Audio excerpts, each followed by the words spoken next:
Selamat berjumpa kembali anak-anak dengan pembelajaran pendidikan agama Kristen kelas 8 bab 5 bagian yang terakhir atau bagian yang kedua.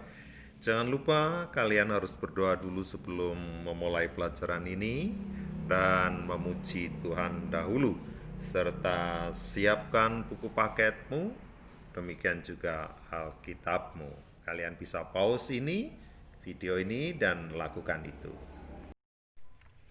Adapun tujuan pembelajaran kali ini adalah anak-anak dapat menyimpulkan makna dari membawa kematian Tuhan Yesus supaya di dalam tubuh kita di dalam kehidupannya muncul karya-karya Tuhan Yesus.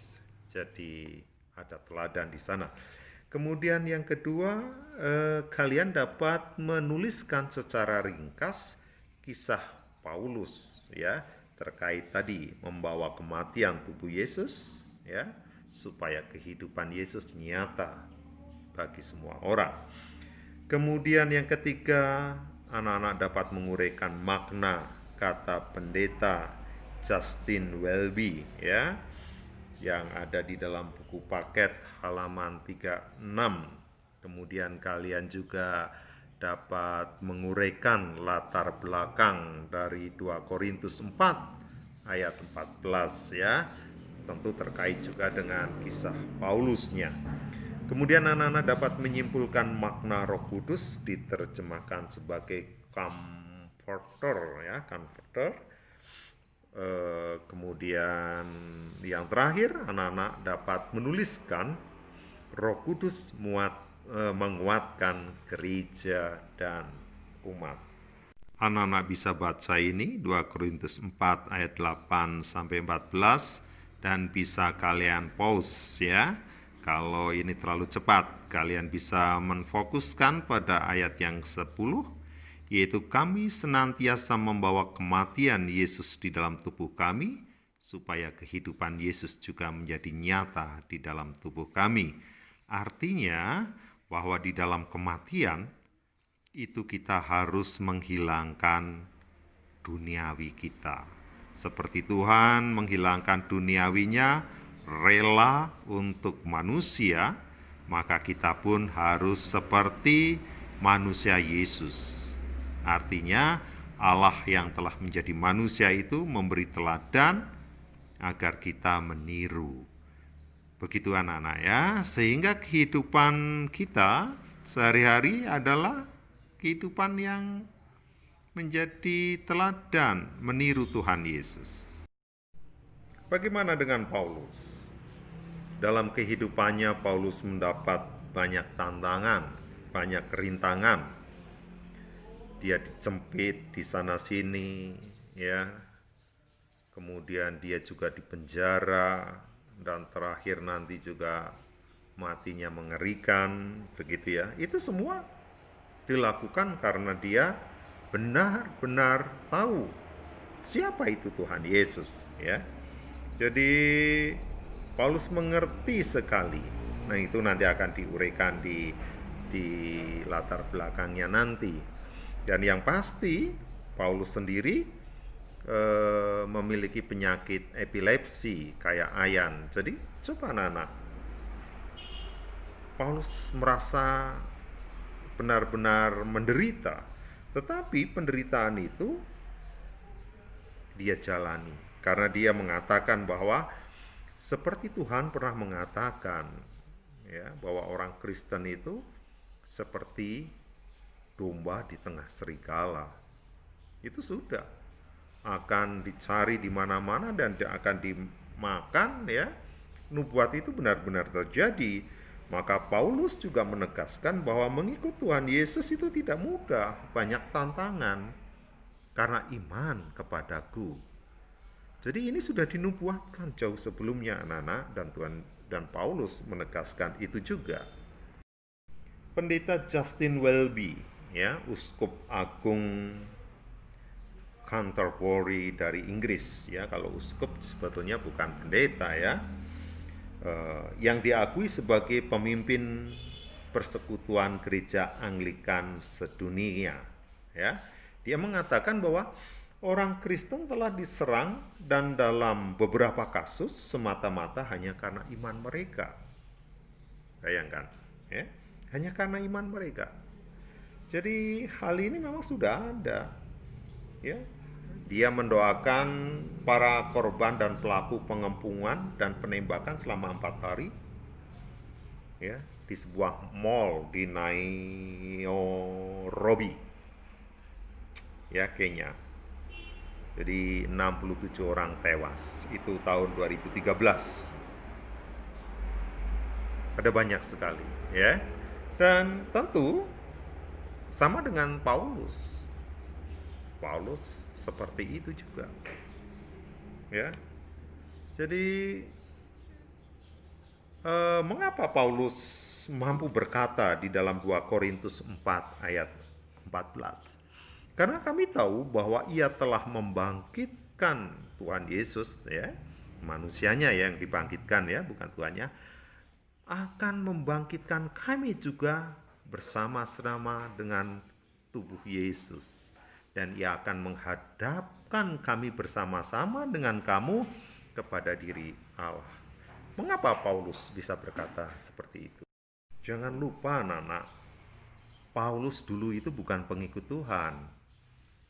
Paulus adalah orang Yahudi, di mana orang Yahudi itu sering membunuh orang Kristen pada saat itu, ya. Yang menyalibkan Tuhan Yesus juga orang Yahudi. Nah, mengapa begitu? Karena menurut adat mereka, orang Yahudi ketika menganiaya dan membunuh orang Kristen akan mendapatkan pahala. Nah, ini yang dilakukan oleh Rasul Paulus. Sampai suatu saat Rasul Paulus ketika mengejar-ngejar orang Kristen, ya, itu tercatat di dalam kitabnya, dia melihat sebuah cahaya yang menyilaukan matanya sampai dia buta 3 hari. Dan di dalam cahaya itu ada suara. Dulu namanya bukan Paulus, ya, Saulus. Saulus, Saulus, mengapa engkau menganiaya aku? Dek, Paulus, loh, siapa kamu? Aku nggak pernah menganiaya kamu. Yang aku aniaya adalah orang Kristen. Nah, disinilah dia baru tahu bahwa suara itu adalah suara Yesus secara tubuh yang sudah mati, yang naik ke sorga untuk memperingatkan kepada Paulus, jika engkau menganiaya aku, orang Kristen, sama saja engkau menganiaya aku. Dari situ Paulus tahu tentang kebenaran. Oh iya ya, ini benar-benar aku bertemu, aku mendapatkan iman. Bahwa apa yang terjadi selama ini yang diimani oleh orang Kristen benar-benar ada. Seperti kebangkitan Tuhan Yesus naik ke sorga, dan dia melihat sendiri, bertatap muka, bertemu, mendengar suara dengan Yesus, ya. Walaupun yang dia lihat adalah cahayanya. Ini, semenjak itu Paulus berubah. Yang dulu membenci Tuhan Yesus, membenci pengikutnya, sekarang dia mengikut Tuhan Yesus sampai rela dipenjara dan disalib. Matinya sangat menderita, tetapi dia tetap enjoy aja. Karena apa? Karena dia yakin bahwa mati adalah sebuah keuntungan, hidup adalah Kristus. Nah, itu ya. Dan kita lihat di dalam 2 Korintus 5 ayat 5. Ya, tetapi Allah lah yang justru mempersiapkan kita untuk hal itu. Ini ya. Dan ini ya, yang mengaruniakan roh kepada kita sebagai jaminan segala sesuatu yang telah disediakan bagi kita. Wow. Anak-anak, bagi Paulus sangat jelas sekali, ya. Allah telah memberikan kekuatan kepada dirinya melalui Roh Kudus, sehingga dia mampu melewatkan atau melewati semua ini. Roh Kudus juga disebut sebagai penghibur, ya. Roh Kudus biasanya diterjemahkan menjadi comforter, ya. Comforter itu berasal dari 2 kata bahasa Latin yaitu kam yang artinya bersama-sama dan forte yang artinya kekuatan. Jadi, dapat disimpulkan bahwa kata comfort atau penghibur itu artinya datang untuk hadir bersama-sama dengan orang yang berduka atau mengalami kemalangan untuk menguatkannya. Itulah peran Roh Kudus di dalam kehidupan orang Kristen. Kalian bisa membaca di halaman 38 ya. Di sana kita melihat bagaimana peran Roh Kudus dalam menguatkan gereja dan umatnya ya, terutama di kalangan gereja-gereja Pentakostal dan karismatik ya, seperti gereja GPDI, gereja Pentakosta, di mana lagu-lagunya luar biasa ya, begitu menyentuh, ada tepuk tangan, ada musik, dan hal ini sudah mulai ditiru juga oleh gereja-gereja yang lain ya. Mau belajar ke sana. Juga doanya yang begitu benar-benar seluruh panca indera digerakkan ya.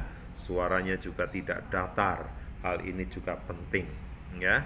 Nah, peran-peran Roh Kudus seperti ini menjadikan orang-orang benar-benar dekat sekali. Yang dulunya mereka suka pesta pora, lalu dengan tersentuh hatinya, mereka mulai hidup sesuai dengan kehendak Tuhan. Sampai di sini pembelajarannya anak-anak, silahkan kalian pelajari lagi ya. Bapak lebih senang lagi kalau kalian merekam suara ini, jadi bukan video, sehingga kalau videonya dihapus atau apa, kalian bisa mendengarkan lagi. Dan tugas keterampilan, nilai keterampilan nanti akan dikirim lewat WA ya. Jaga jarak, tetap pakai masker dan dekat dengan Tuhan ya. Berdoa jangan lupa. Tuhan Yesus memberkati.